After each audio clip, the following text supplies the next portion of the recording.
So I believe all of you have revised till lecture number 5, which was one lecture was on numericals and 4 lectures were on theory. So I think you all have probably revised everything. I normally, Aniket, there's nothing written in my slides, right? So I'm basically writing the slides myself. So that's why I'm giving you the time to write it. So I believe PDF will not help because when I disconnect it, it gets deleted. So in case you, if I have a lot of matter written on a slide, then I'll share. I think that would be better, right? Because anyway, not much content. It's the, if there's a derivation, I will share. Okay. If there's something like a derivation or something that you have to remember and check and a lot of numericals or something like that, then I'll share. Is that clear? Because we've not done much, right? So now we will sit with the derivations now of potential and so other. So once the derivation starts, then I'll do that, Aniket. I hope that's okay.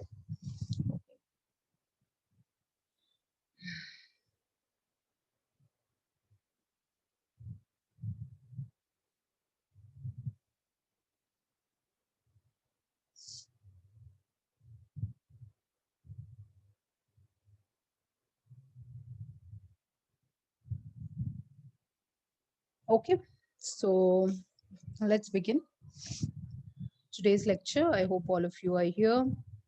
And next lecture, I will be asking a test because I will ask test based on whatever we have done. So, based on some formulas that we have gone through and things like that, right?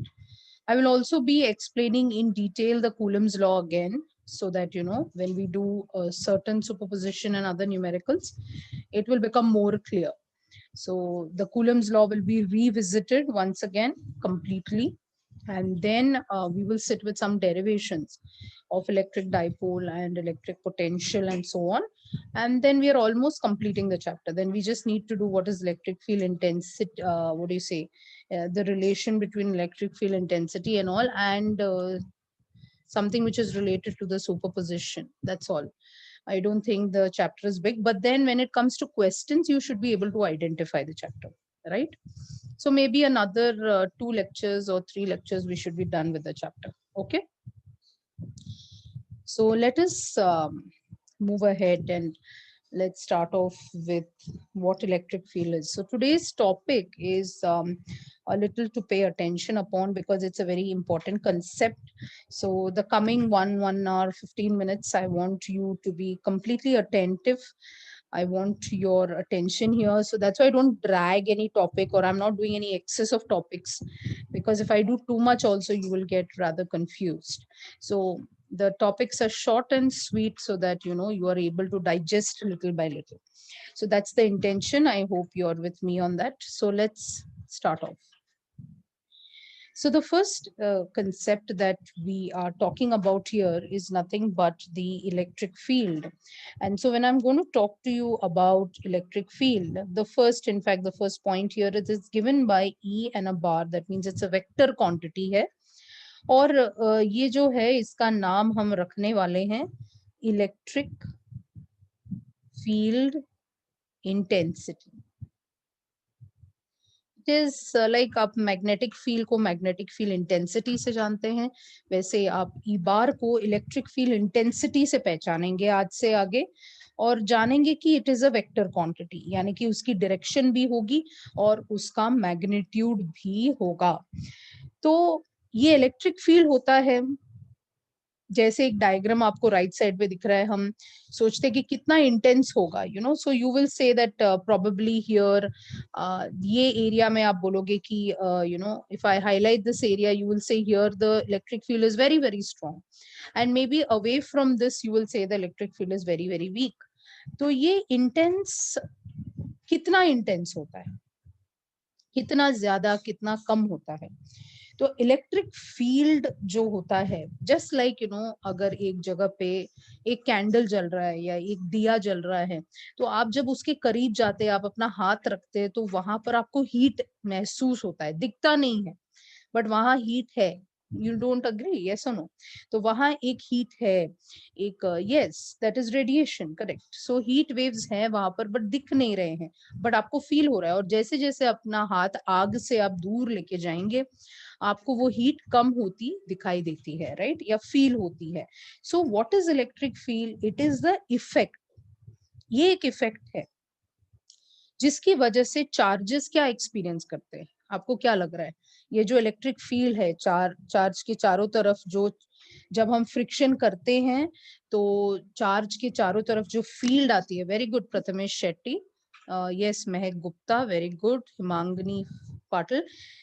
जो हम दो चीजों को जब रब करते हैं उनमें फ्रिक्शन लेके आते हैं, उसकी तरफ जो फील्ड जनरेट होती है, वो फील्ड से वो चार्जेस क्या एक्सपीरियंस करते हैं, ये मेरा सवाल है कि वो चार्जेस की वजह से ये क्या एक्सपीरियंस करते हैं. तो आपका आंसर क्या होना चाहिए? क्या एक्सपीरियंस कर रहे हैं? What do they experience?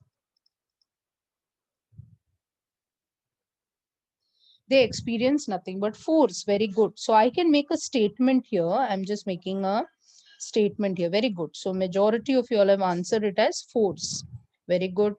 So what is this force? Can I say that electric field is the effect in space due to which a charge experiences force. This field is very strong. I think ये तो हमें already पता है कि वो काफी strong है, क्योंकि हमने इसको कंपेयर किया था ग्रेविटेशनल फील्ड से और हमें पता चला था कि 36 you know 36 orders of magnitude. It is greater. याद है आपको? Do you remember? That is 10 to the power आया था. 10 to the power 36 आया था. हमने प्रूव किया था लास्ट लेक्चर में इसको. हमने बताया था, आपको प्रूव करके दिखाया था कि ये बहुत ही स्ट्रॉन्ग फोर्स है और वो ग्रेविटेशनल फील्ड से भी काफी स्ट्रॉन्ग है. So this is one of the chapters that I really believe. See I have been teaching this subject for 12 years now, physics for 12 years now, and I feel that it is really a very important um, chapter, and I want complete attention. Is that clear?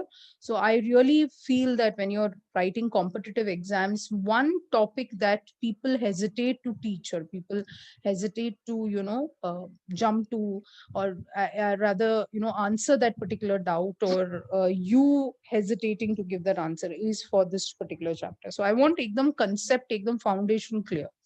फिर मैं आपको MCQs crack करने का technique बताती हूँ. So electric field is the effect in space due to which a charge experiences force. This field is very strong.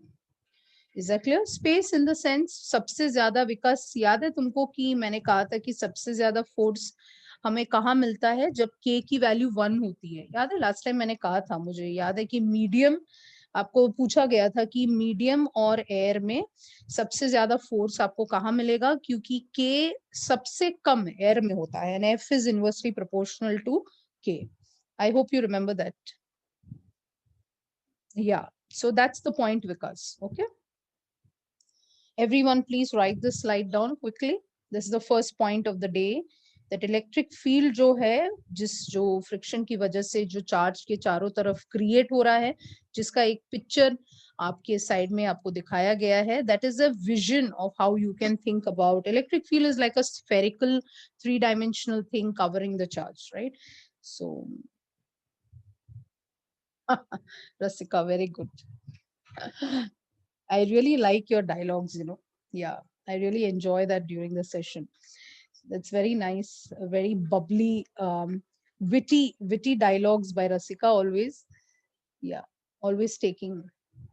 Yes, so the whole class, Rasika is writing in the chat box, charge single hai. So I think you are quite famous now for that dialogue over there. Yes.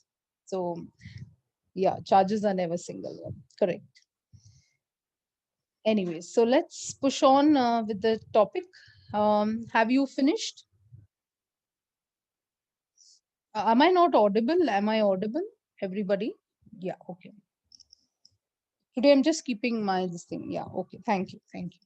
So let's move on to the next topic. अभी electric field जो है हमें major करना है, क्योंकि आपको पता है आप क्या पढ़ रहे हैं, आप फिजिक्स पढ़ रहे हैं. Every physical quantity, everything can be measured. So all physics believe that everything can be measured. So हम इलेक्ट्रिक फील्ड को मेजर कैसे कर सकते हैं? हम इलेक्ट्रिक फील्ड को तब मेजर कर सकते हैं अगर हम फोर्स को मेजर कर सकते हैं. You understand? क्योंकि electric field is the effect due to which there is force. तो अगर हम we can measure it using the force. And force के लिए आपको कौन सा लॉ समझाया गया था? Coulomb's law, right? सो अगर कूलम्स लॉ से हमें फोर्स मिल गया तो फोर्स से हम इलेक्ट्रिक फील्ड को ढूंढ के निकाल सकते हैं. So we can find out what is the intensity of electric field at a point. So that would be my second point, that how do we measure electric field? अगर किसी ने पूछा कि how do we measure electric field, electric field को major कैसे करेंगे, क्योंकि वो दिखाई तो दे नहीं रहा है, तो फिर इलेक्ट्रिक फील्ड को मेजर करेंगे, बट फोर्स तो एक्सपीरियंस हो रही है ना. तो अगर हम फोर्स को निकाल पाएंगे, अगर हमें चार्जेस पता है, अगर हमें पता है कि कितने डिस्टेंस पे आपने उन चार्जेस को रखा है, तो अगर हम फोर्स निकाल सकते हैं बाय कूलम्स लॉ, तो हम आसानी से इलेक्ट्रिक फील्ड को भी निकाल सकते हैं. That means we can measure electric field using force. So intensity of electric field, intensity of electric field at a point, कोई भी पॉइंट पर. जैसे हम मैग्नेटिक फील्ड ढूंढते थे, अगर आपको याद है, एक्सिस पे ढूंढते थे, इक्वेटर पे ढूंढते थे, तो उसी तरह intensity of electric field at a point is measured by force being experienced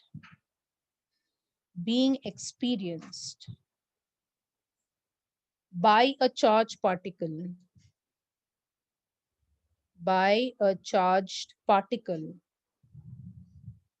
placed at that point.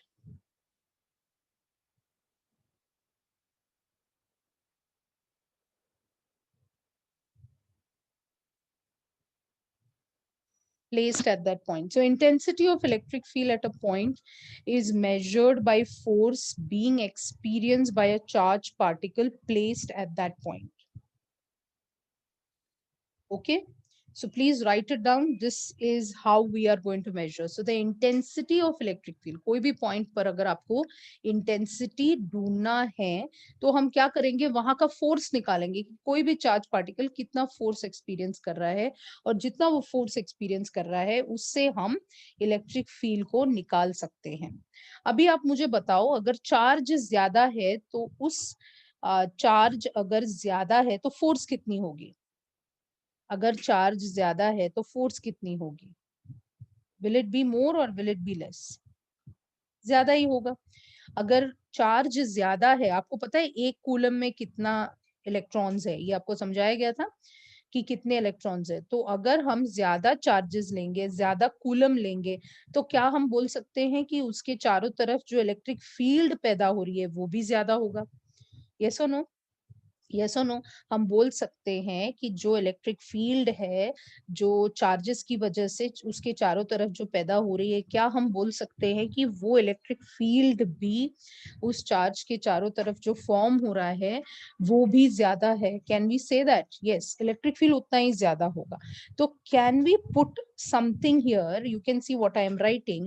The force is not only directly proportional to the charge, but the force also is directly proportional to the electric field.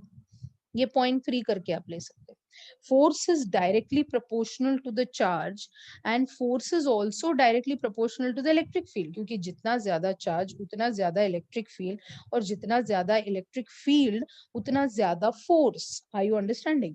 तो जितना charge हम ज्यादा लेते हैं, जितना charges ज्यादा जमा होगा, उतना ही field भी ज्यादा होगा, और जितना फील्ड ज्यादा होगा उतना ही फोर्स ऑफ अट्रैक्शन या रिपल्शन जो हम कूलम्स लॉ से निकालते हैं उस इफेक्ट पर ज्यादा, मतलब ज्यादा दबाव आएगा.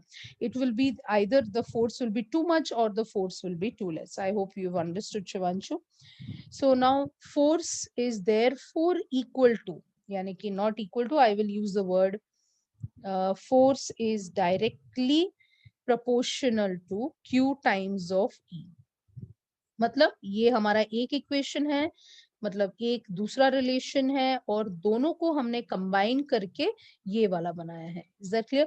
That is force is directly proportional to Q times of E. और जहां जहां डायरेक्टली प्रोपोर्शनल साइन आता है वहां एक कांस्टेंट आता है, तो हम इसको एक कांस्टेंट दे देते हैं छोटा के, Q times of E. So this is something which I want you to remember, the relation between force and charge in electric field. So F is equal to K times of QE. ये लिख के रखे point number 3 तक, और फिर मैं आगे बताती हूँ.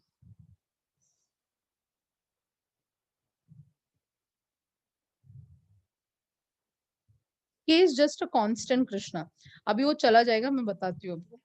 Is just a constant. You can call it as a constant of proportionality whenever directly proportional से हम किसी भी directly proportional sign डालते हैं. So we do define a constant because we believe that there'll be something which is like a medium or something that is happening.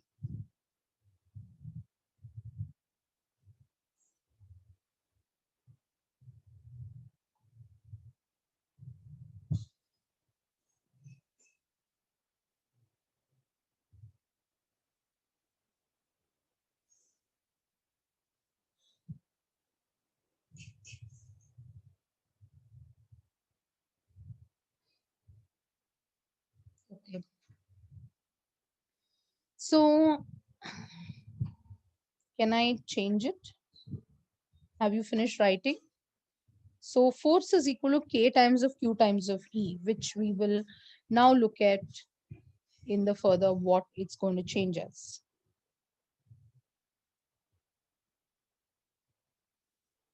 Is it over? Okay. तो अगर हम इसको ई इलेक्ट्रिक फील्ड को यहाँ से निकालना है तो हमें क्या मिला है पॉइंट?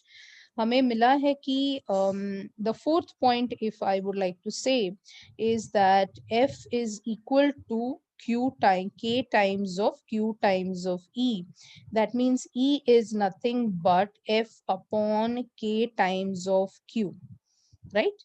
हम ऐसा लिख सकते हैं.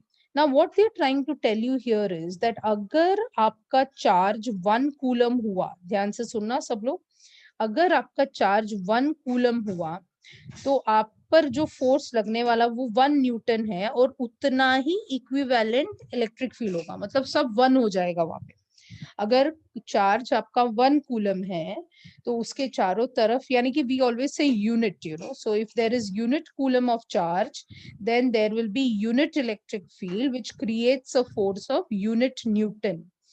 अगर ऐसा है तो हम k का वैल्यू को क्या ले सकते हैं? अगर ऐसा है तो हमारा k का वैल्यू क्या हो जाएगा? अगर सब कुछ 1 हो गया तो क्या हम कह सकते हैं कि k भी 1 हो गया? Yes or no? K1 हो जाता है. अगर K1 हो जाता है, that means now our formula has become E is equal to F upon Q, which I want you to probably remember. So this is the formula for today, the first formula of the day, where we are bringing all of them together. That means we are bringing force, we are bringing electric field, and we are bringing charge together. And therefore we say that electric field intensity is nothing but force per unit charge. So हम ऐसे बोलते हैं कि force per unit charge is the electric field intensity. So what we are trying to say is that if the charge is of 1 coulomb and the force is 1 Newton, then electric field intensity can also be defined, or it can get a particular value. So either you remember it as E is equal to F upon Q, or you remember it as F is equal to QE. जो भी आपको ठीक लगे, what whichever way you want to remember it, you can remember it. So E is equal to F upon Q. If E is equal to F upon Q, then what will be the unit of E? The unit of E will be the unit of E. What will be the unit of E? It will become Newton per Coulomb.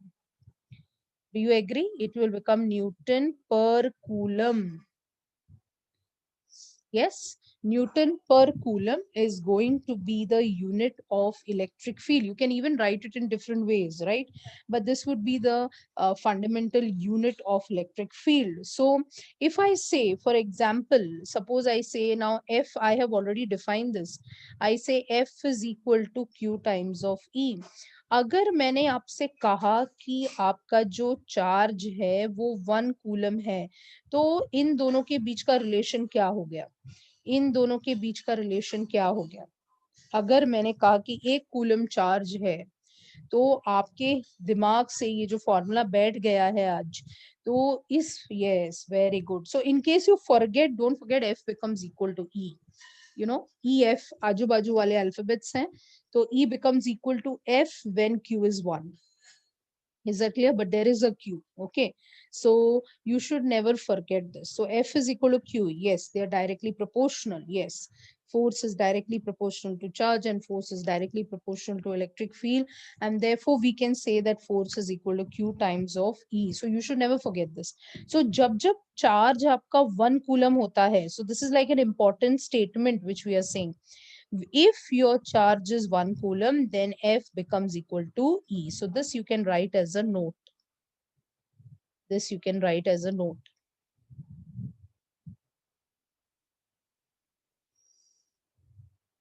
No, because we will not be dealing with K at all here. K is just a constant for us, not dielectric. This is not dielectric constant.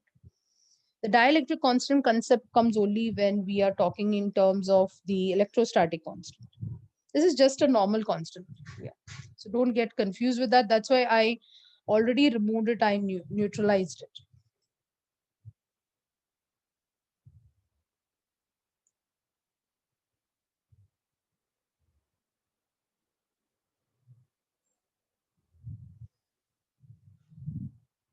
You're done writing? Everybody? Okay.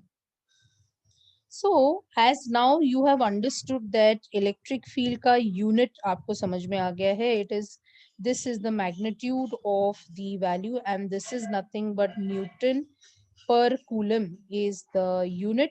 Could you please tell me what is the dimension? Could you please tell me what is the dimension of electric field? Could you please tell me what is the dimension of the electric field? Okay, so Raj has already answered. Okay, Raj, you got to check your L. I think your L is wrong. Divya, it's correct. Please give me the dimension of electric field. Divya, it's correct. Raj, check mass. Mass is wrong. Newton is mass into acceleration, kg meter per second square. Rasika, check time, current. Prathamesh, yours is correct. Shivanshu, something is missing. No, it's correct. Okay. Asif, कुछ तो missing है आपके इसमें शायद. Raza, it's correct. Sian, it's correct. Nusrat, it's correct. Sonia, it's correct. Yes. Raj Yadav, now it's correct. Yeah, yeah. So I hope you're getting, because Newton is nothing but, yeah, it's now correct. Yeah. So it is MLT minus 2, right? Upon I1 T1, right? This would be Newton and this would be Coulomb, right? So Newton upon Coulomb should give you the dimension as, I hope everyone is getting, M1L1T minus 3 I minus 1. You can even put this as A minus 1. I mean, you know, whatever suits you best, you can do that as well. Yeah, correct.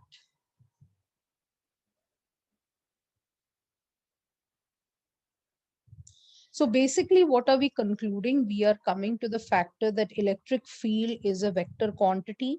We are trying to say that E bar is equal to F bar upon Q, right? So we have come to this aspect. It's a vector quantity, and we are trying to say that its direction is same as that of force. Its direction is same as that of force experienced by a charge. Experienced by a charge.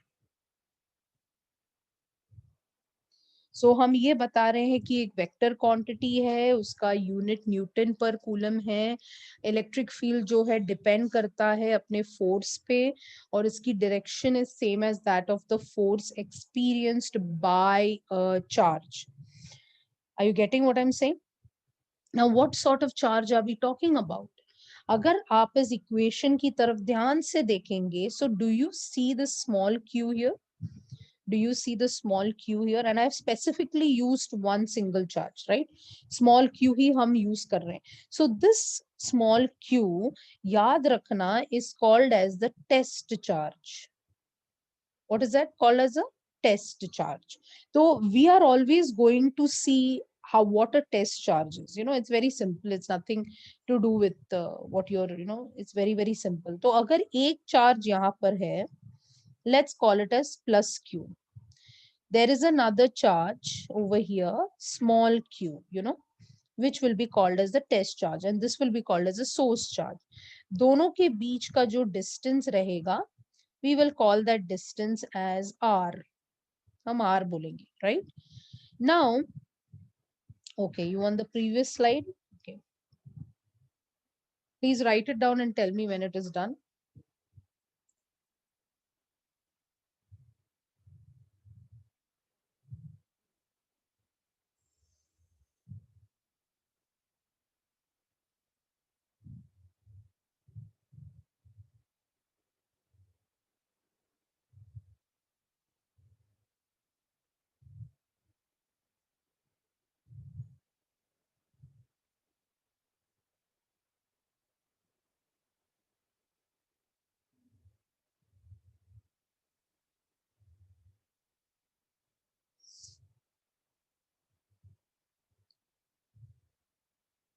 Okay.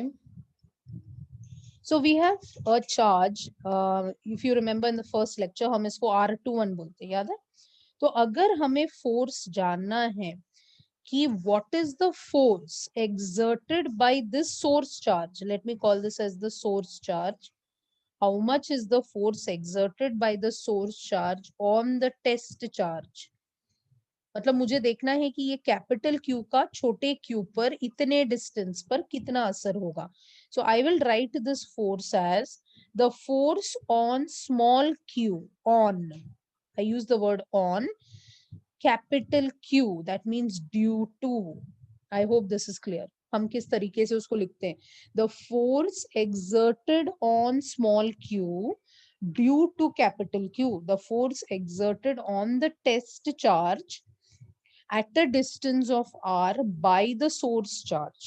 This is written in this way, is 1 upon 4 pi epsilon naught capital Q into small q upon the distance ka square into the unit vector r21 cap. I hope you remember this kind of a formula which we did in lecture number 1. We will be revisiting Coulomb's law in the next few lectures. So this is the kind of equation which we have written.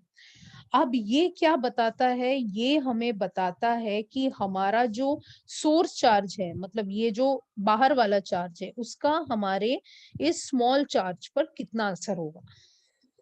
मतलब वो कितना force लगाएगा, ज्यादा लगाएगा, कम लगाएगा, कैसा force लगाएगा.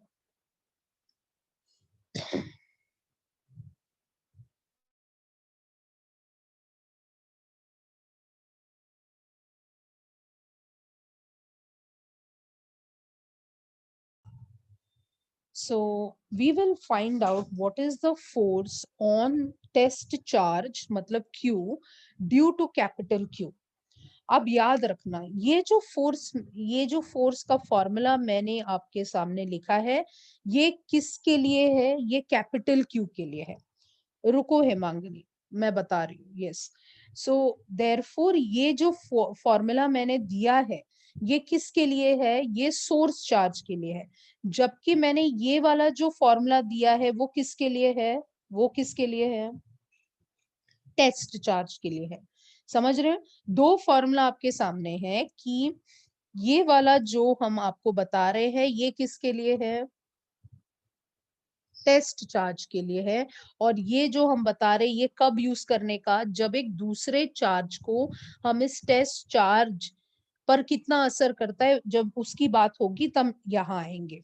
Is that clear? So this is the method that we use when we bring another source charge or any other charge from infinity. We bring it closer to the test charge. तब हम ये formula use करेंगे, क्योंकि ये हमारा कोई भी हमारा टेस्ट चार्ज होता है बेटा विकास, जहां पर एक आपने रॉड को रब किया तो वो पॉजिटिव हो गया, तो वो उसके ऊपर जो चार्ज है उसको टेस्ट बोल लो, ठीक है।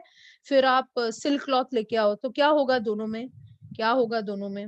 अट्रैक्शन होगी दोनों में, क्योंकि सिल्क क्लॉथ नेगेटिव होता है इलेक्ट्रोस्टैटिक सीरीज के हिसाब से, और ग्लास रॉड क्या होगा? पॉजिटिव हो गया। तो वो जो पहला वाला है, मतलब सिल्क कितना ग्लास को अट्रैक्ट करता है, तो सिल्क मान लो ये है, कैपिटल क्यू है, और इसको मान लो ग्लास रॉड है, उतना ही है। समझ रहे? सिर्फ नाम दिया, अरे फैंसी नेम दिया उसको, समझा? क्यों ऐसा दिया मैं बताने वाली हूँ। समझ रहे? टेस्ट चार्ज क्यों बोलते हैं उसको? टेस्ट मतलब कितना इफेक्ट हुआ, किसी को तो रेफरेंस पकड़ना पड़ेगा ना, किसी को तो आपको रेफरेंस पकड़ना पड़ेगा ना, इसकी वजह से इसको ले रहे हैं। ठीक है, और टेस्ट चार्ज को ना हमेशा याद रखना, ये ट्रिक मैं बता रही हूँ आपको। टेस्ट चार्ज को ना हमेशा पॉजिटिव लेना। टेस्ट चार्ज को क्या लेना? हमेशा पॉजिटिव ही कंसिडर करना। ठीक है, ये वाला बंदा पॉजिटिव भी हो सकता है, नेगेटिव भी हो सकता है। मतलब कैपिटल क्यू अगर प्लस लेंगे तो दोनों में रिपल्शन होगा, अगर माइनस लेंगे तो अट्रैक्शन होगा। मतलब टेस्ट चार्ज हमें मान के चलना है कि हमेशा वो पॉजिटिव ही लेना है। Is that clear? So we have to consider test charge to be absolutely. Rasika, please check your system because my system is audible. Please check your system. Yeah, so I think it is audible only. तो test charge को ना आप हमेशा positive ही लेना, ठीक है, ये आपको मैं बता रही हूँ। क्योंकि अगर कैपिटल क्यू पॉजिटिव है तो रिपल्शन होगा, अगर कैपिटल क्यू नेगेटिव है तो अट्रैक्शन होगा। So that will depend whether attraction और रिपल्शन। यस, तो मैंने वही आपको यहाँ समझाना नुसरत, यहाँ क्या लिखा है? Please read what's on the screen. It says the force acting on the test charge due to the source charge. It is, yeah, just to put a formula down, like what it will be. अगर दो charges दिया तो किसको क्या समझना है, right? Because F Q Q भी होता है, F capital Q into small q भी होता है, क्योंकि ये भी तो इस पर फोर्स लगाएगा, राइट? तो कब यूज करने का तो वो आपको पता रहना चाहिए। तो हमें ऑलरेडी पता है एक फॉर्मूला, अभी फोर्स का फॉर्मूला पता है, and we know that E is equal to F upon Q। तो अगर मुझे फोर्स का फॉर्मूला पता है, can I put this force का फॉर्मूला यहाँ से? क्या हम इसको यहाँ सब्स्टिट्यूट करेंगे तो इलेक्ट्रिक फील्ड का फॉर्मूला मिल जाएगा? It will be 1/4 pi epsilon naught. It will become capital Q into small q upon r square into r21 cap upon Q. देखो कुछ फिजिक्स के टर्म्स आपको समझने ही पड़ेंगे, आप बोल नहीं सकते इसको ऐसा क्यों किया, because these are very important terms. And test मतलब हम एक के ऊपर देख रहे हैं उसका असर कितना है, तो टेस्ट करते हैं ना, आप भी टेस्ट लिखते हो तो आप इतना पढ़ने के बाद क्या करते हो, वो जो पढ़ाया उसका असर मेरे पे कितना हो रहा है वो तो टेस्टिंग करके पता चलेगा। So just consider that we are just using it for testing purpose, that's all. So there is nothing to be so confused about. कुछ नया तो सीखना ही पड़ेगा ना लाइफ में, कुछ तो नया तो सीखना ही पड़ेगा। हर बार वही चीज सुनोगे तो ही समझेगा क्या? You have to learn something so the next time you listen to the word you say हाँ ये तो पता है हमको, so the test charge is basically जिस पर असर होता है, So I think that is self-explanatory. That's why it is called as a test charge and the source charge. ठीक है? Exactly. New things तो पढ़ना ही पड़ेगा because otherwise NCERT will become like a terror. You know, it will become like everything is new. So we have to avoid. So whatever I am teaching you then is basically based on the NCERT perspective, and then if you read your so-called textbook, it will work. So now, if for example, can I say ये क्यों और ये क्यों cut जाएगा? तो हमें electric field का formula मिल रहा है. हमें इलेक्ट्रिक फील्ड का क्या फॉर्मूला मिल रहा है? 1/4 pi epsilon naught capital Q upon R square into R21 cap. ये हमारा इलेक्ट्रिक फील्ड का फॉर्मूला है. This has come from what we have just done. दो फॉर्मूला से आया है. E is equal to F upon Q. Force का formula हमें कूलम्स लॉ से मिला. हमने उसको यहाँ सब्स्टिट्यूट किया, डिवाइड बाय Q किया, तो हमारा Q कट गया. इसका मतलब है इलेक्ट्रिक फील्ड का फॉर्मूला किस पे डिपेंड कर रहा है? Electric field. Electric field depends on source charge. अगर सोर्स चार्ज पॉजिटिव है तो इलेक्ट्रिक फील्ड पॉजिटिव होगा. अगर सोर्स चार्ज नेगेटिव है तो इलेक्ट्रिक फील्ड नेगेटिव होगा. मतलब हमने वो छोटा Q का जो डाउट है वो निकाल ही दिया completely. Is that clear? So we are just concentrating on electric field कौन बना रहा है. यानी कि इसका मतलब क्या है? कैपिटल Q में जितना चार्ज होगा उसके चारों तरफ एक गोल जैसा क्या होगा? इलेक्ट्रिक फील्ड होगा. अगर आप उस गोल के अंदर आ गए तो वो अट्रैक्ट या रिपेल करेगा. नहीं आए, आपने बहुत दूर चार्ज को रखा है तो कुछ नहीं होगा. Is that clear? सो अगर आपका कैपिटल Q पॉजिटिव है तो आपका E पॉजिटिव होगा. अगर आपका कैपिटल Q नेगेटिव है तो E नेगेटिव होगा. I hope this is understood. If you have any doubt please tell me.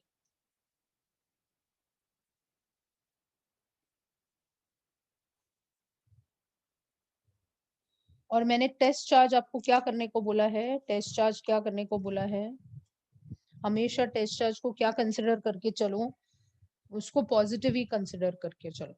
Is that clear? Just keep it as positive only. So इसका मतलब ये है, like I can draw something like this. Suppose ये आपका capital Q है. अगर ये आपका कैपिटल Q है तो इसके चारों तरफ क्या होगा? इलेक्ट्रिक फील्ड होगा. और अगर आप एक छोटा सा टेस्ट चार्ज यहाँ लेके आए तो क्या होगा इन दोनों में? अगर ये पॉजिटिव है और ये भी पॉजिटिव है तो ये दोनों क्या एक्सपीरियंस करेंगे? रिपल्शन. समझ रहे हैं आप? तो अगर आपने यही टेस्ट चार्ज को यहाँ लेके रखा, कुछ होने वाला है? यहाँ रखा, ये छोटे चार्ज को यहाँ किया, कुछ नहीं होगा, क्योंकि इसका इलेक्ट्रिक फील्ड जितना है, आप जितने डिस्टेंस पे रखेंगे वो भी मैटर करता है. I hope you are getting it. So electric field जो होता है वो हम किसको दे रहे हैं? ये कैपिटल Q को. दैट्स वाई अगर कैपिटल Q पॉजिटिव है तो आपको यहाँ पॉजिटिव मिलेगा, और अगर नेगेटिव है तो यहाँ पे नेगेटिव मिलेगा. Please take it down. Please take it down.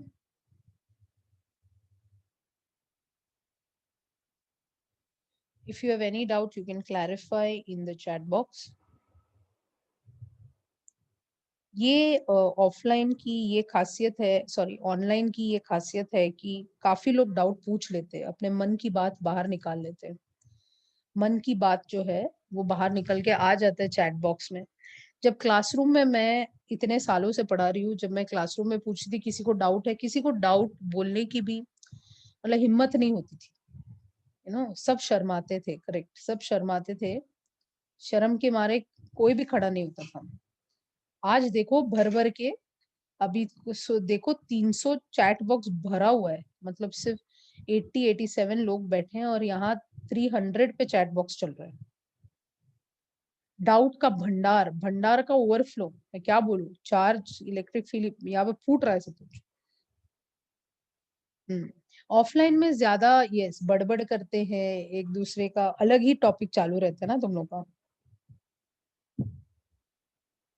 Yes, previous slide. ठीक है. Is the slide over? Somebody wants the previous slide. ये previous slide में क्या रखा था? हाँ मनीष, मैं वापस बताऊंगी. Yes, yes.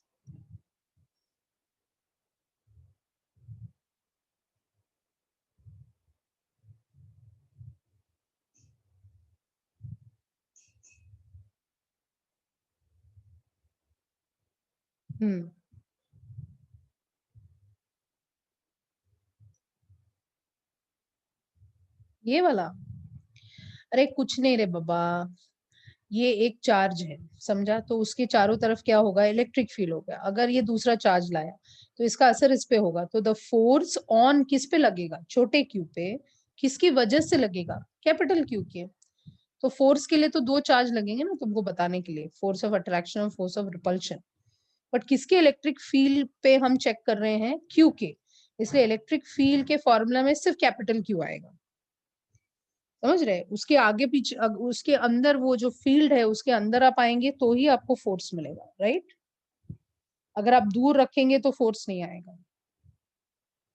It is not difficult, don't make it difficult, you know.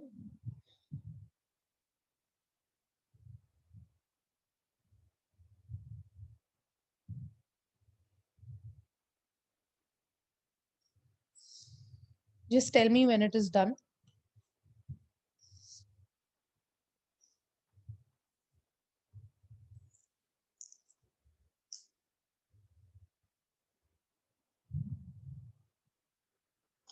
Okay, so we're going to revisit this diagram. Before I revisit the diagram, I just wanted to ask you something.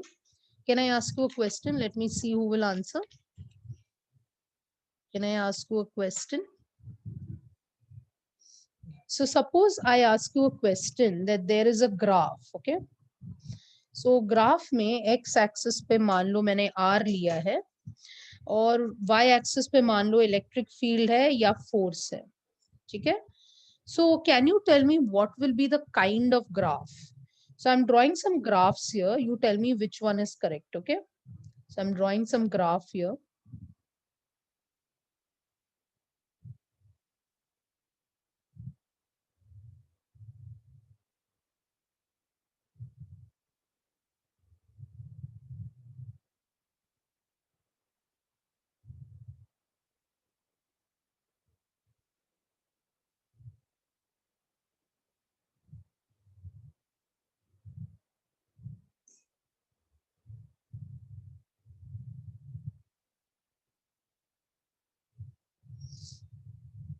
So my question to you is that what will be the graph between electric field and radius, yeah, distance r. It's not a radius, it's basically the distance.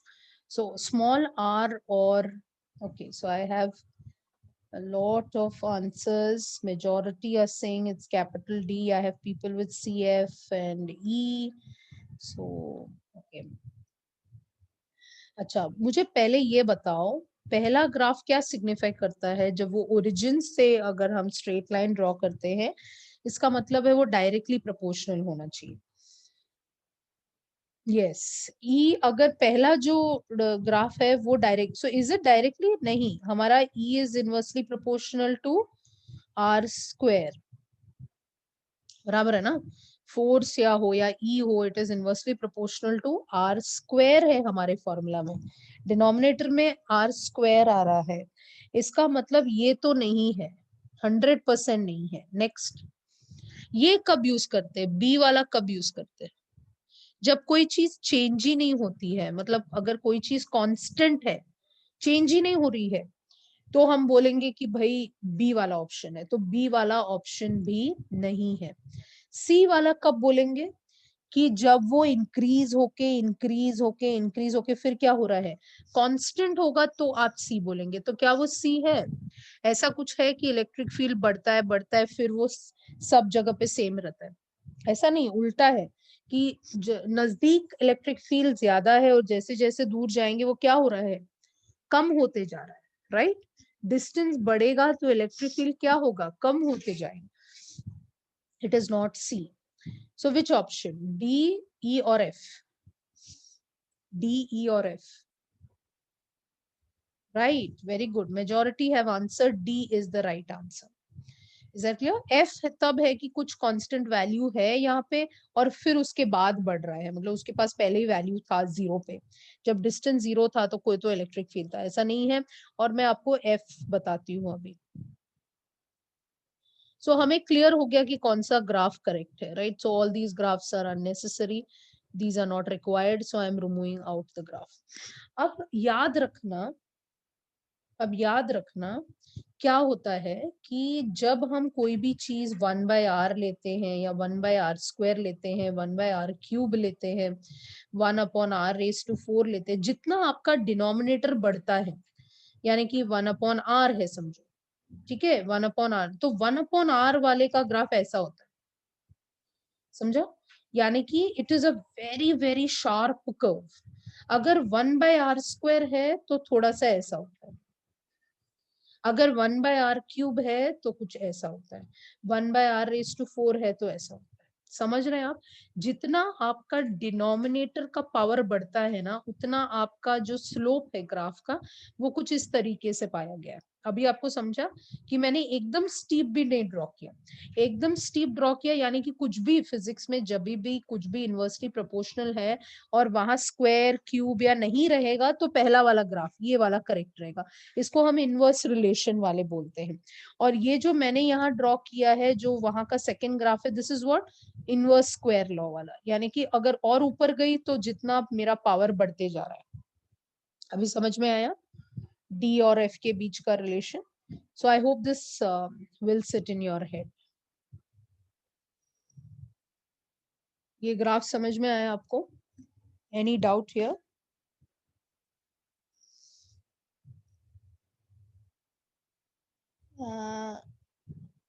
Y Nusrat, मतलब यहाँ distance कम होगा तो electric field ज्यादा है ना, distance कम है, ये तेरा आर वाला एक्सिस है, तो यहाँ 0 है, अगर तू 1 मीटर पे जाएंगे तो इलेक्ट्रिक फील्ड ज्यादा है, अगर आप दूर जाएंगे इलेक्ट्रिक फील्ड से 5 किलोमीटर जाएंगे तो आपका इलेक्ट्रिक फील्ड कम होते दिखाई देता है, इसलिए ये फील्ड ऐसे ही होगा ना, कम होता जाएगा, मतलब 5 पे ये देखो ये ग्राफ वाई एक्सिस पे छोटा हो जा रहा है, तो ग्राफ गिर रही है ना।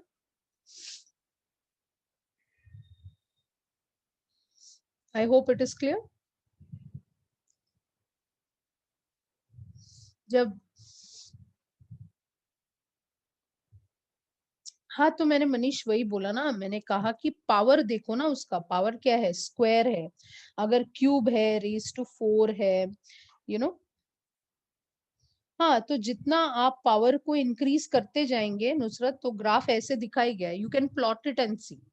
आप कोई भी वैल्यू ले लो, आप कोई भी वैल्यू ले लो आर का, उसका स्क्वायर निकालो, क्यूब निकालो, एक ग्राफ पेपर पे प्लॉट करके देखो, तो जब आप प्लॉट करेंगे तो आपको इस तरीके से कुछ मिलता है, वही बता रही हूँ।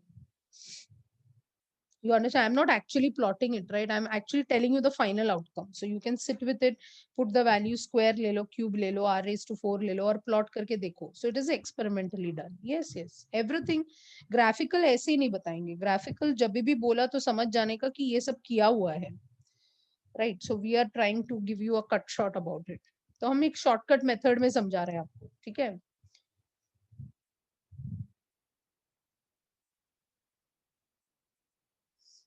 Can I move forward?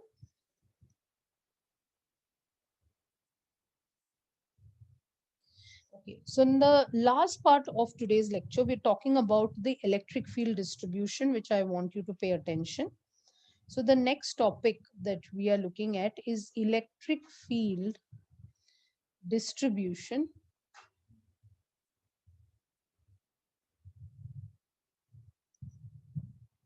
due to point charge. Due to point charge. Electric field distribution due to point charge. So what basically is happening is हमारे पास एक चार्ज है यहाँ पे which is capital Q, और हमारे पास एक छोटा चार्ज है यहाँ पे which is small q, right? एक कैपिटल Q है, स्मॉल q है, और दोनों के बीच का डिस्टेंस क्या है, r है। अगर सपोज टेस्ट चार्ज यहाँ नहीं होता, फॉर एग्जाम्पल यहाँ होता, ध्यान से सुनना, तो इलेक्ट्रिक फील्ड कैसा होगा, इसके ये ऐसे दोनों को ज्वाइन करके इस डायरेक्शन में होगा। अगर चार्ज जो है यहाँ है तो आप क्या बोलोगे, इन दोनों के बीच का इलेक्ट्रिक फील्ड जो फोर्स लगेगा ऐसे लगेगा, यू एग्री? अभी फिलहाल कैसा है कि अगर ये लाइन में है तो फोर्स इस तरफ लगेगा, अगर यहाँ था तो इस तरफ लगेगा, अगर यहाँ था तो इस तरफ लगेगा, आपको दिख रहा है? और जो फोर्स की डायरेक्शन है वही तो इलेक्ट्रिक फील्ड की डायरेक्शन है, तो मैं फोर्स बोलूं कि इलेक्ट्रिक फील्ड बोलूं, अगर चार्ज इधर है तो इस तरफ फोर्स लगेगा, अगर चार्ज इधर है तो इस तरफ फोर्स लगेगा, अगर चार्ज दूसरा वाला ऐसा है तो इस तरफ फोर्स लगेगा, अगर इधर है तो यहाँ लगेगा, अगर इधर है तो यहाँ लगेगा, अगर इधर है तो यहाँ लगेगा। आपको समझ रहा है इलेक्ट्रिक फील्ड कैसे जा रही है? ये इलेक्ट्रिक फील्ड जो है, ये फोर्स का जो डायग्राम आपको दिख रहा है, ये कैसे जा रहा है? How is it looking like? How is it looking like? इसको क्या नाम दे सकते हैं? What is it looking like? ये इलेक्ट्रिक फील्ड जिस डायरेक्शन में जा रहा है, आप कहीं पर भी कैपिटल क्यू के अराउंड कहीं पर भी चार्ज रख दे, ये कैसा जा रहा है? Circle. Okay, another term I am looking out for. ये कैसा इलेक्ट्रिक फील्ड है? एक दूसरा वर्ड मैं ढूंढ रही हूँ। It is along the, it is along the, ये क्या होगा उसका? It is along the, it is along the, एक सर्कल ड्रॉ करेंगे तो ये उसका क्या हो जाता है? एक circle, yes Nusrat, very good, ये उसका रेडियस बन जाता है। Yes Sania, very good, Sneha, very good. तो can I say that this is a radial field? Can I say this is a radial field? जो भी आपने लिखा, कि कुछ लोगों ने लिखा कि फैल रहा है, ये लग रहा है, वो है, स्प्रेड हो रहा है, एक्सपांड, तो कैन आई से it's a radial electric field? क्योंकि वो चारों तरफ जो है इक्वल अमाउंट में स्प्रेड हो रहा है। जैसे हम बोलेंगे sun's rays are radial, do you agree if I say that? yes, it's like a radial field, you know, so it's just like the radius of a circle. So the electric field, यहाँ पर मैं एक statement आपको बता रही हूँ जो आपको लिखना है, which is very very important. शायद आपको लगे कि यार ये तो दिख रहा है, but then there the surface need not always be just a single point, right? So आपको लिखना है the electric field due to a point charge, due to a point charge is radial, is radial. और उसका formula, yes, like Ashok Chakra, very good, Mahak Gupta has come out with Ashok Chakra, very good. So it is 1/4 pi epsilon not Q upon R square into R21. ये electric field का जो हम formula सीख रहे थे, वही यहाँ यूज होने वाला है for a single charge. Very good. Okay, Krishna is come with tyre. Okay, किसका? बाइसिकल का tyre. So the electric field due to the point charge is always radial. और उसका फॉर्मूला मैंने आपको बता दिया. तो आपको याद क्या रखना है? The electric field due two point charge, एक सिंगल चार्ज की वजह से उसके चारों तरफ जो इलेक्ट्रिक फील्ड है वो हमेशा फैलती है, वो हमेशा रेडियल होती है. तो ये आपको बहुत क्लियर होना चाहिए. आपके बुक में isolated positive charge, isolated negative charge करके उन्होंने कुछ ग्राफ ड्रॉ किया रहेगा या कुछ डायग्राम्स ड्रॉ किए रहेंगे जो इस तरीके से दिखाई देंगे. मतलब वो ऐसा पॉजिटिव दिखाएंगे, पॉजिटिव चार्ज करके दिखाएंगे और ऐसे लाइन ड्रॉ करेंगे. ये आपके टेक्स्ट बुक में आपको दिखाई देगा. And they will show it is all going outward outward outward outward, ऐसे टेक्स्ट बुक में दिखाई देगा. और अगर नेगेटिव है तो वो ऐसा माइनस क्यू लिखेंगे और वापस वो ऐसा दिखाएंगे कि आइसोलेटेड चार्ज रहेगा. क्योंकि आइसोलेटेड रहेगा तो क्या मैंने ये करेक्ट ड्रॉ किया है? क्या मैंने ये करेक्ट ड्रॉ किया है? नहीं, मैंने करेक्ट नहीं ड्रॉ किया है, क्योंकि कैसे आने चाहिए थे? इनवर्ड्स. समझ रहे हैं? ये कैसे आने चाहिए थे? इनवर्ड्स, आउटवर्ड नहीं. I hope you get it. समझा? तो ये आप काफी बार देखोगे. So you should remember that the electric field due to a positive charge और due to a single charge और due to an isolated point charge. So let me write it as due to a isolated point charge. दूसरा charge की हम बात नहीं कर रहे हैं, हम सिर्फ एक आइसोलेटेड पॉइंट चार्ज की बात कर रहे हैं, एक सिंगल चार्ज की बात कर रहे हैं. तो हम बोल सकते हैं it is 1/4 pi epsilon not capital Q upon R square into R21. Please take it down. Please take the slide down. Yes, Priyanka, just give me a minute. Let them finish this slide, then I'll show you the previous two slides. Yeah.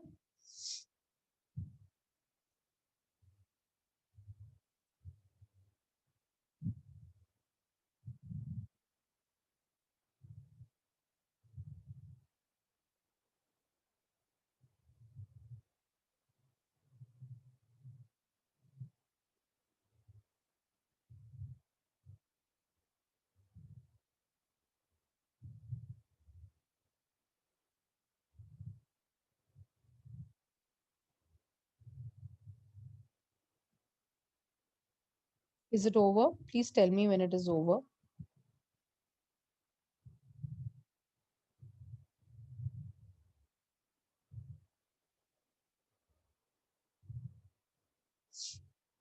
Okay, so I'm just going to the previous slide because some students want it. So I'm just on the previous slide.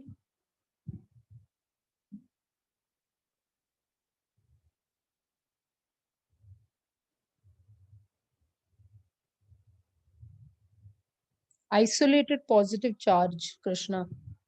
An isolated negative charge. Yes, negative charge के लिए inwards arrow होगा, वही तो मैंने बताया. और positive के लिए आउटवर्ड एरो होगा, उसमें कोई चेंज नहीं होगा.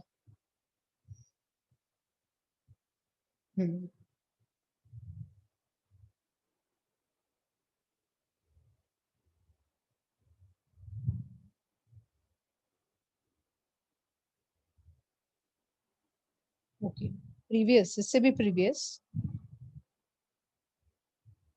Okay,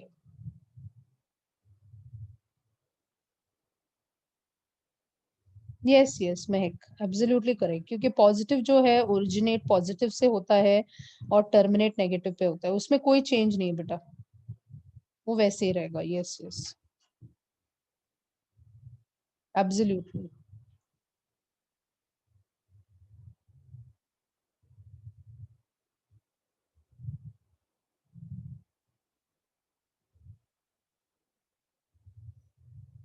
can I go ahead?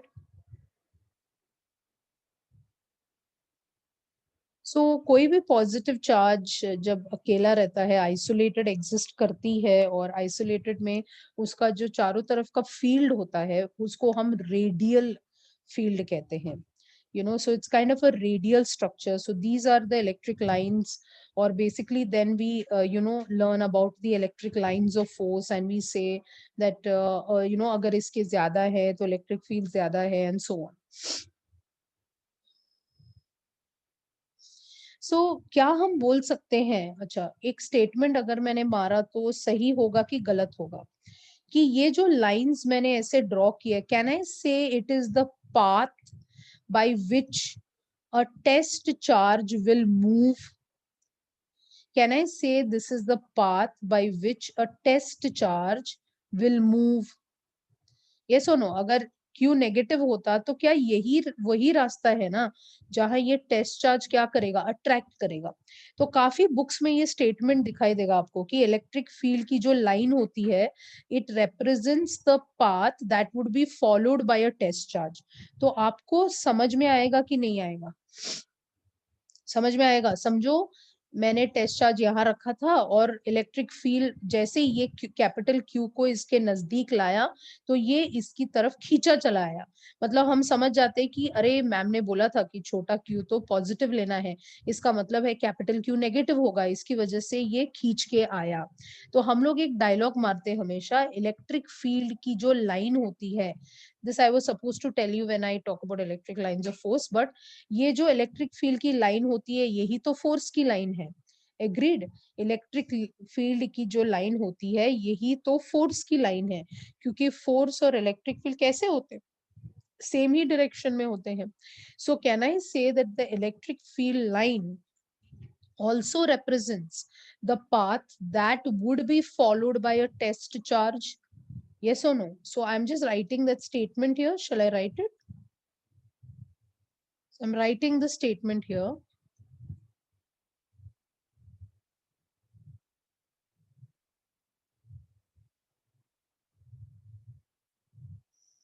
Also represents, I presume that this is your fourth lecture for the day.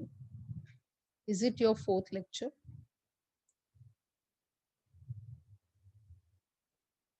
No, I should really congratulate you because you are sitting for 4 lectures online, which is a very, very fantastic thing because it isn't easy, isn't it? Okay, 3 lectures. My God, very impressive. Very impressive class. I'm very proud of you that you are sitting for so many lectures.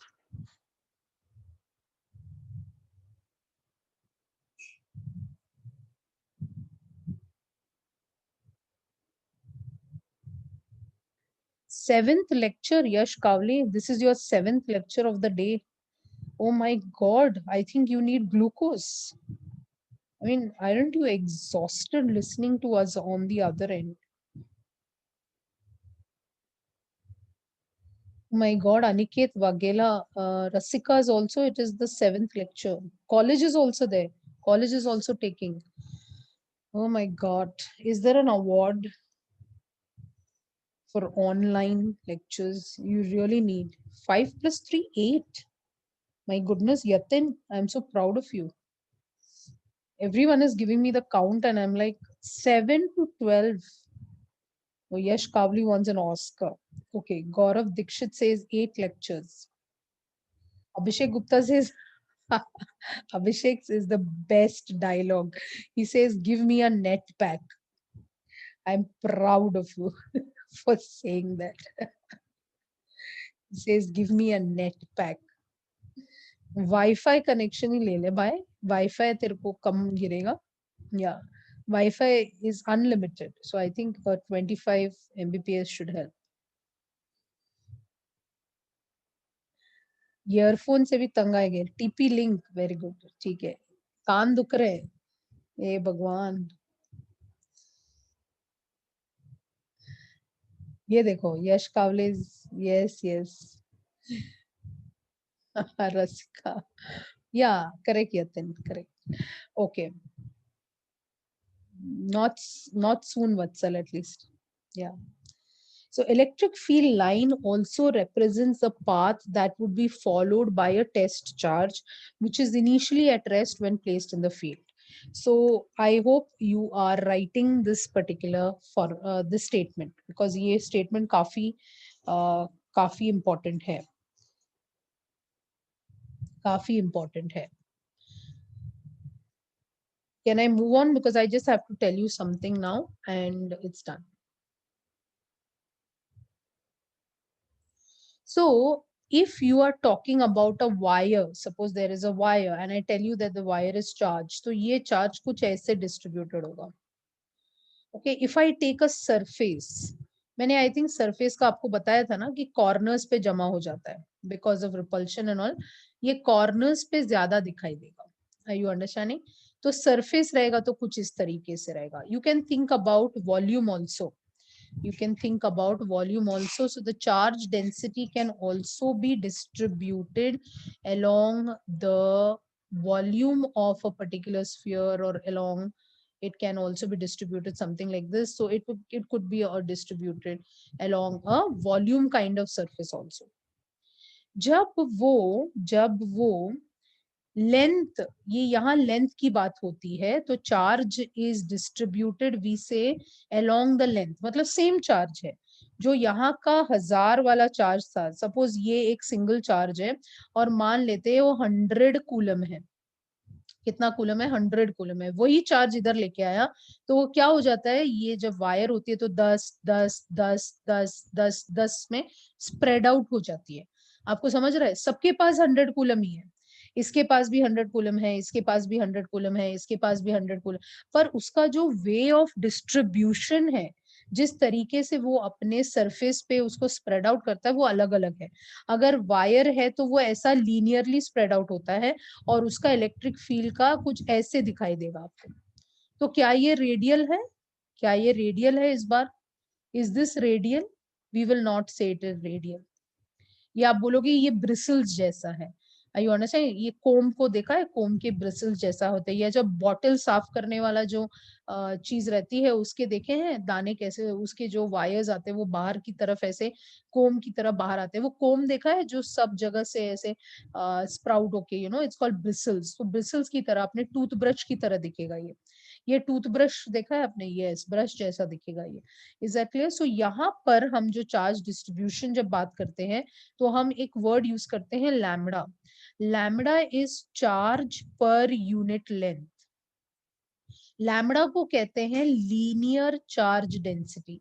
तो जब भी मैं किसी rod की बात करूं या wire की बात करूं, तो उस पर जो चार्ज डिस्ट्रीब्यूशन होता है उसको हम नाम देते हैं लीनियर चार्ज डेंसिटी. क्या नाम लेते हैं? Linear charge density. That is how much charge is distributed over its length. The length of the wire is nothing but L. L is the length of this wire. So lambda is called as linear charge density and it is distributed along the length. But अगर हम surface की बात करें, अगर हम ये surface पकड़े, तो जब surface बात आती है, this is for anything which has length. जब surface की बात आती है, तो क्या factor आता है? ये कैसे डिस्ट्रीब्यूटेड है? हम कैसे बोलेंगे कि ये चार्जेस किस पे डिस्ट्रीब्यूटेड है?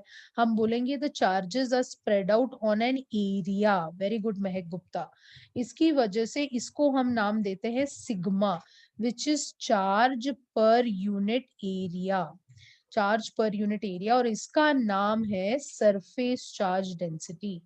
इसका नाम है सरफेस पे कितने चार्ज की डेंसिटी है. सरफेस पे कितने चार्ज की डेंसिटी है, इसको हम सिग्मा बोलते हैं.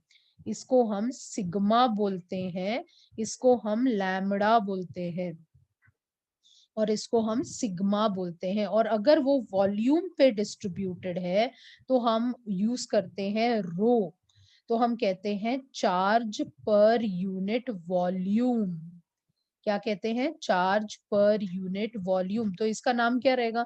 अगर इसका नाम लीनियर चार्ज डेंसिटी है लेंथ की वजह से, इसका नाम सरफेस चार्ज डेंसिटी है सरफेस की वजह से, तो इसका नाम है वॉल्यूम चार्ज डेंसिटी. इसका नाम है वॉल्यूम चार्ज डेंसिटी. इसका नाम है वॉल्यूम चार्ज डेंसिटी. तो जैसे जैसे शेप चेंज होगा, मैं आपको ये बताने की कोशिश कर रही हूँ कि जैसे जैसे अगर सिंगल चार्ज है तो उसका कैसा है, उसका जो इलेक्ट्रिक फील्ड है वो काफी रेडियल है. बट अगर आप सिग्मा पकड़ते हैं या आप रो पकड़ते हैं या लैम्बडा पकड़ते हैं, तो जिस तरीके से उस पर चार्ज डिस्ट्रीब्यूशन है वो काफी डिफरेंट हो सकता है. So lambda is linear charge density, sigma is surface charge density, and rho is volume charge density. I hope you understand what I am saying. ये clear है सबको? Lambda is linear charge density. अगर वो length पे distributed है तो वो एकदम ब्रिसल्स की तरफ बाहर आने की कोशिश करेगा. Same with surface also. ये ऊपर की तरफ आने की कोशिश करेगा या बाहर की तरफ आने की कोशिश करेगा. तो उसका पॉइंट चार्ज के जैसा नहीं दिखता है. Is that clear? Yes, plane surface normal कहते हैं हम लोग.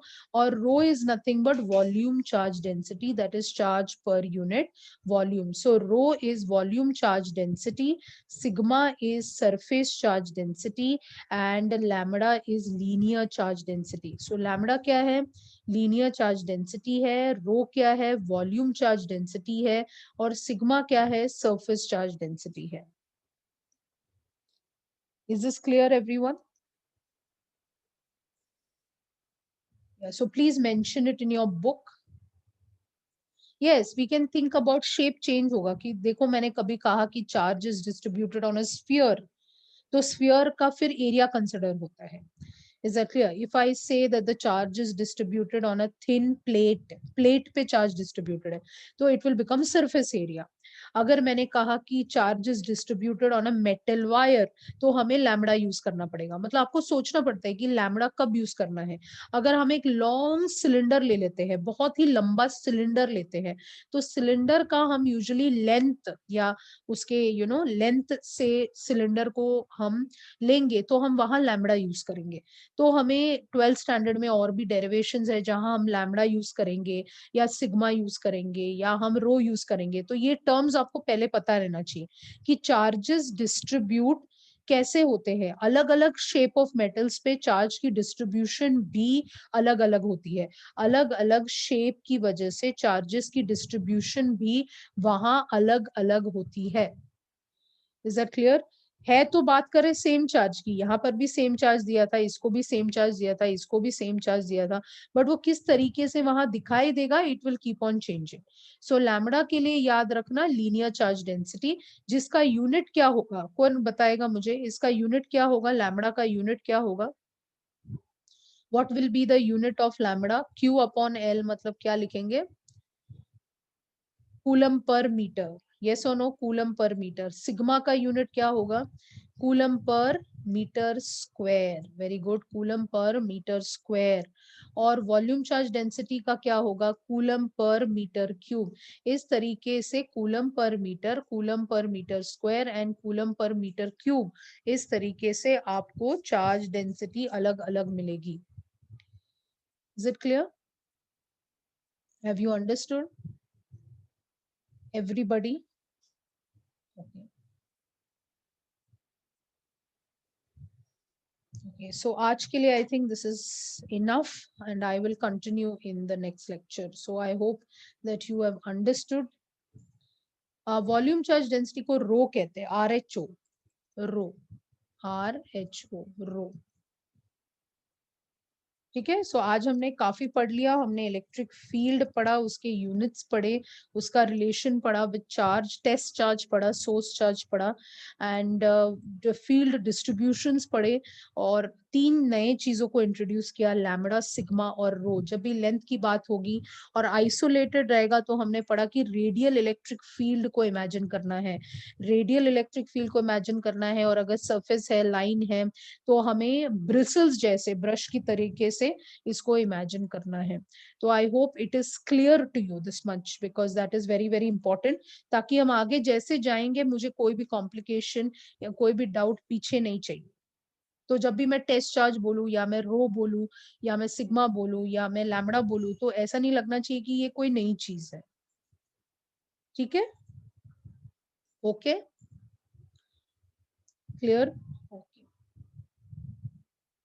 So that's it from me. Thank you very much for joining me. Take care, everybody. Thank you. Yeah. Yeah. Bye-bye.